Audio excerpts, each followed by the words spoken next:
அனைவருக்கும் வணக்கம். சற்று முன்பு தமிழக அரசு இன்று வெளியிட்டுள்ள 14 முக்கியமான அறிவிப்புகள் என்னென்ன என்பதை பற்றி தான் நம்ம இந்த வீடியோவில் டீட்டெயிலாக பார்க்க போகிறோம். ஸோ முடிந்தளவுக்கு இந்த வீடியோவை ஸ்கிப் பண்ணாமல் முழுமையாக பாருங்கள். இந்த வீடியோக்குள்ளே போகிறதுக்கு முன்னாடி இந்த வீடியோக்கு ஒரு லைக் பட்டனை ப்ரெஸ் பண்ணிடுங்க. நீங்கள் இதுவரைக்கும் என்னோட சேனலை சப்ஸ்கிரைப் பண்ணாமல் இருந்தீங்கன்னா மறக்காமல் சப்ஸ்கிரைப் பண்ணிக்கோங்க. கூடவே அந்த பெல் சிம்லையும் மறக்காமல் கிளிக் பண்ணிக்கோங்க. சரி, வாங்க இப்போ நாம் வீடியோக்குள்ளே போகலாம். முதல் அறிவிப்பு: தீபாவளி நெருங்கும் நிலையில் பரிசு கூப்பன் விழுந்திருக்கிறது, பரிசு கிடைத்திருக்கிறது என்ற பெயரில் அதிக அளவில் சைபர் மோசடி புகார்கள் பெறப்படுவதாக காவல்துறை தகவல் தெரிவித்துள்ளது. போலியான காமர்ஸ் இணையதளங்கள், சமூக வலைதள பக்கங்களில் வரும் விளம்பரங்களை பார்த்து ஏமாற வேண்டாம் எனவும் எச்சரிக்கை விடுத்துள்ளது. இரண்டாவது அறிவிப்பு: தீபாவளி பண்டிகையொட்டி 2 முன்பதிவில்லா சிறப்பு ரயில்களை அறிவித்தது தெற்கு ரயில்வே. அக்டோபர் 20ஆம் தேதி தாம்பரத்திலிருந்து செங்கோட்டை வரை சிறப்பு ரயில் இயக்கப்படும். அக்டோபர் 21ஆம் தேதி மதுரையிலிருந்து தாம்பரத்திற்கு முன்பதிவில்லா சிறப்பு ரயில் இயக்கப்படும். மூன்றாவது அறிவிப்பு: தீபாவளியொட்டி அக்டோபர் 21இல் சென்னையிலிருந்து பேத்தனூர் இடையே சிறப்பு ரயில் இயக்கப்படுகிறது. சென்னை சென்ட்ரலிலிருந்து இரவு 11:55 மணிக்கு புறப்பட்டு சேலத்திற்கு அடுத்த நாள் அதிகாலை 4:30 மணிக்கு வந்தடைகிறது. பிறகு ஈரோடு திருப்பூர் வழியே பேத்தனூருக்கு காலை 9:30 மணிக்கு சென்றடைகிறது. மறுமார்க்கத்தில் பேத்தனூரிலிருந்து சென்னை சென்ட்ரலுக்கு வரும் 22ஆம் தேதி இயக்கப்படுகிறது. பேத்தனூரில் பிற்பகல் 2 மணிக்கு புறப்பட்டு சேலத்திற்கு பிற்பகல் 4:20 மணிக்கு வந்தடைகிறது. பிறகு ஜோலார்பேட்டை, காட்பாடி, அரக்கோணம் வழியே சென்னை சென்ட்ரலுக்கு இரவு 11:10 மணிக்கு சென்றடைகிறது. நான்காவது அறிவிப்பு: உயர்கல்வி வழிகாட்டி பயிற்சியில் சிறப்பு கவனம் செலுத்த வேண்டிய மாணவர்களின் தகவலை அக்டோபர் 20ஆம் தேதிக்குள் பதிவு செய்ய வேண்டும் என பள்ளிக்கல்வித்துறை உத்தரவிட்டுள்ளது. மாவட்டங்களில் ஆசிரியர்கள் பதிவிடும் தகவலின்படி மட்டுமே இனி வரும் நாட்களில் சிறப்பு கவனம் செலுத்த வேண்டிய மாணவர்களின் உயர்கல்வி சார்ந்த வழிகாட்டுதல்கள் மற்றும் உயர்கல்வி சேர்க்கையை உறுதி செய்ய நடவடிக்கை எடுக்கப்படும். எனவே வகுப்பு ஆசிரியர்கள் தங்கள் மாணவர்களின் விவரங்களை எம்எஸ் தளத்தில் முழுமையாக பதிவு செய்வதை தலைமை ஆசிரியர்கள் உறுதி செய்ய வேண்டும் எனவும் தெரிவித்துள்ளது. ஐந்தாவது அறிவிப்பு: ரேஷன் கார்டில் பெயர் சேர்த்தல், நீக்கல் போன்ற திருத்தங்களுக்கு புதிய கட்டுப்பாடுகளை தமிழ்நாடு அரசு கொண்டுவர உள்ளதாக தகவல்கள் வெளியாகியுள்ளன. அதன்படி இனி ஒரு ரேஷன் கார்டுக்கு ஆண்டுக்கு 2 முறை மட்டுமே திருத்தம் கோரி விண்ணப்பிக்க முடியும் என்றும் கூறப்படுகிறது. அதேபோல டூப்ளிகேட் ரேஷன் கார்டு விண்ணப்பம், ரேஷன் கார்டு PDF டவுன்லோட் செய்ய முடியும் என்றும் அரசு புதிய கட்டுப்பாடுகளை விதித்துள்ளதாக கூறப்படுகிறது. அரசின் திட்டங்களுக்கு ரேஷன் கார்டில் உள்ள தகவல்கள் சரியாக இருக்க வேண்டும் என்பதற்காகவும் ஊழியர்களின் பணிச்சுமையை குறைப்பதற்காகவும் இந்த கட்டுப்பாடுகள் விதிக்கப்பட இருப்பதாக தகவல்கள் தெரிவிக்கின்றன. எனினும் இது குறித்து உணவுப் பொருள் வழங்கல் துறை மற்றும் கூட்டுறவுத்துறை சார்பில் இன்னும் அதிகாரப்பூர்வமான அறிவிப்பை வெளியிடவில்லை. புதிய கட்டுப்பாடுகள் குறித்து விரைவில் அதிகாரப்பூர்வமான அறிவிப்பு வெளியாகும் என்றும் எதிர்பார்க்கப்படுகிறது. ஆறாவது அறிவிப்பு: தமிழ்நாட்டில் தீபாவளிக்கு அடுத்த நாள் அக்டோபர் 21ஆம் தேதி பொது விடுமுறை அறிவித்து தமிழ்நாடு அரசு அனைத்து அரசு அலுவலகங்கள், பள்ளி கல்லூரிகள், பொதுத்துறை நிறுவனங்களுக்கு 21ஆம் தேதி செவ்வாய்க்கிழமை பொது விடுமுறையாக அறிவித்துள்ளது. தீபாவளி பண்டிகையை ஒட்டி சொந்த ஊர் சென்று திரும்புவோரின் நலன் கருதி 21இல் அரசு விடுமுறை அறிவித்துள்ளது. அக்டோபர் 21ஆம் தேதி விடுமுறையை ஈடு செய்யும் வகையில் 25ஆம் தேதி பணி நாளாக கருதப்படும். ஏழாவது அறிவிப்பு: பேருந்துகளில் பயணிகளுக்கு வழங்கப்படும் மாதாந்திர பயணச்சீட்டு விற்பனையானது வரும் 24ஆம் தேதி வரை நீடிக்கப்பட்டுள்ளது. அக்டோபர் 17ஆம் தேதி முதல் 22ஆம் தேதி வரை சனி, ஞாயிறு மற்றும் தீபாவளி திருநாளை முன்னிட்டு பயண அட்டைகள் விற்பனையானது வரும் 23 மற்றும் 24 ஆகிய 2 நாட்கள் நீடித்து விற்பனை செய்யப்படும் என்றும் போக்குவரத்து கழக மேலாண்மை இயக்குனர் தெரிவித்துள்ளார்.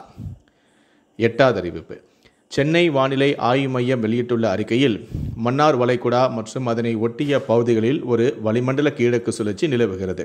17ஆம் தேதி தென்கிழக்கு அரபிக்கடல் மற்றும் அதனை ஒட்டிய லட்சத்தீவு பகுதிகளில் நிலவக்கூடிய வளிமண்டல மேடக்கு சுழற்சியின் காரணமாக 18ஆம் தேதி காலை 5:30 மணியளவில் தென்கிழக்கு அரபிக்கடல் மற்றும் லட்சத்தீவு பகுதிகளில் கேரளா, கர்நாடகா கடலோர பகுதிகளுக்கு அப்பால் ஒரு காற்றழுத்த தாழ்வு பகுதி உருவாகி காலை 8:30 மணியளவில் அதே பகுதியில் ஆழ்ந்த காற்றழுத்த தாழ்வு பகுதியாக நிலவுகிறது. இது மேற்கு வடமேற்கு திசையில் நகர்ந்து அடுத்த 24 மணி நேரத்தில் காற்றழுத்த தாழ்வு மண்டலமாக வலுப்பெறக்கூடும். தெற்கு அந்தமான் மற்றும் அதனை ஒட்டிய தென்கிழக்கு வங்கக்கடல் பகுதிகளில் ஒரு வளிமண்டல கீழக்கு சுழற்சி நிலவுகிறது. இதன் காரணமாக வருகிற 21ஆம் தேதி வாக்கில் தென்கிழக்கு வங்கக்கடல் பகுதிகளில் ஒரு காற்றழுத்த தாழ்வு பகுதி உருவாகக்கூடும். இது மேற்கு வடமேற்கு திசையில் நகர்ந்து வலுப்பெறக்கூடும் என தெரிவித்துள்ளது. இந்த நிலையில்தான் இன்று தமிழகத்தில் அநேக இடங்களிலும் புதுவை மற்றும் காரைக்கால் பகுதிகளிலும் இடியுடன் கூடிய லேசான முதல் மிதமான மழை பெய்யக்கூடும். 19ஆம் தேதியான இன்று கோயம்புத்தூர் மாவட்ட மலைப்பகுதிகள், நீலகிரி, ஈரோடு, திருப்பூர், தேனி, தென்காசி, திருநெல்வேலி மற்றும் கன்னியாகுமரி மாவட்டங்களில் ஓரிரு இடங்களில் கனமழை பெய்யவும் வாய்ப்புள்ளது. 9வது அறிவிப்பு. முன்னாள் இராணுவ வீரர்கள் பங்களிப்பு சுகாதார திட்ட பயனாளிகளுக்கு மருந்து விநியோக சேவைகளை 2025 அக்டோபர் 17 முதல் நாடு முழுவதும் அஞ்சல் துறை தொடங்கியுள்ளது. முன்னாள் இராணுவத்தினர் பங்களிப்பு சுகாதார திட்டத்தின் கீழ் செயல்படும் மருந்தகங்களில் கிடைக்காத மருந்துகளை பெற்று வீடுகளுக்கே சென்று விநியோகம் செய்யும் பிரத்யேக சேவையை முன்னாள் இராணுவ வீரர்கள் துறையுடன் இணைந்து அஞ்சல் துறை தொடங்கியுள்ளது.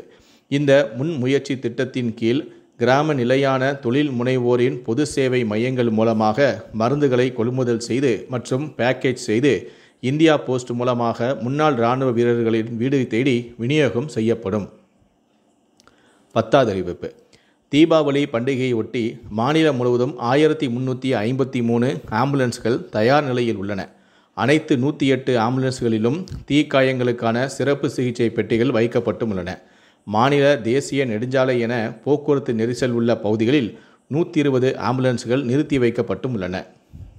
11வது அறிவிப்பு. சென்னை மெட்ரோ பச்சை மற்றும் நீல வழித்தடத்தில் அக்டோபர் 20 முதல் 24ஆம் தேதிகளில் காலை 5 மணி முதல் 6:30 மணி வரை தண்டவாள பராமரிப்பு பணிகள் நடைபெற உள்ளதையொட்டி ரயில் சேவையில் மாற்றம் செய்யப்பட்டுள்ளது. 7 நிமிட இடைவெளிக்கு பதிலாக 14 நிமிட இடைவெளியில் ரயில்கள் இயக்கப்படும் எனவும் அறிவிக்கப்பட்டுள்ளது. 12வது அறிவிப்பு. தமிழ்நாடு மின்சார ஒழுங்குமுறை ஆணையத்தில் காலியாக உள்ள மின்குறை தீர்ப்பாளர் பதவிக்கு விண்ணப்பிக்க கால அவகாசம் அக்டோபர் 27ஆம் தேதி வரை நீடிக்கப்பட்டுள்ளது. மேலும் விவரங்கள் அறிய மின்சார ஒழுங்குமுறை ஆணையத்தின் tnerc.tn.government.in என்ற இணையதளத்தில் தெரிந்து கொள்ளலாம் என்றும் தெரிவிக்கப்பட்டுள்ளது. 13வது அறிவிப்பு. தீபாவளி பண்டிகையை முன்னிட்டு ஆம்னி பேருந்துகளில் அதிக கட்டணம் வசூலிப்பது குறித்து தொலைபேசி வாயிலாகவும் வாட்ஸ்அப் மூலமாகவும் புகார் தெரிவிப்பதற்கான தொடர்பு எண்களை போக்குவரத்து துறை அறிவித்துள்ளது.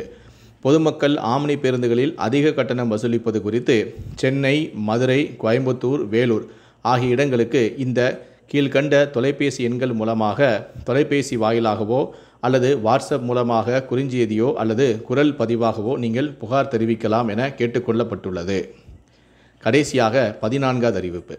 தனி வீடுகளுக்கான விதிமுறைகளில் நிலவிய குழப்பங்களை தீர்க்கும் வகையில் வீட்டு வசதி மற்றும் நகர்ப்புற வளர்ச்சித்துறை தற்போது புதிய அரசாணையை வெளியிட்டுள்ளது. அதன்படி 3300 சதுரடி வரையிலான தனி வீடுகள் கட்டுவோர் கட்டாயமாக 2 கார்கள் மற்றும் 2 இருசக்கர வாகனங்கள் நிறுத்துவதற்கான இடத்தை ஒதுக்க வேண்டும்.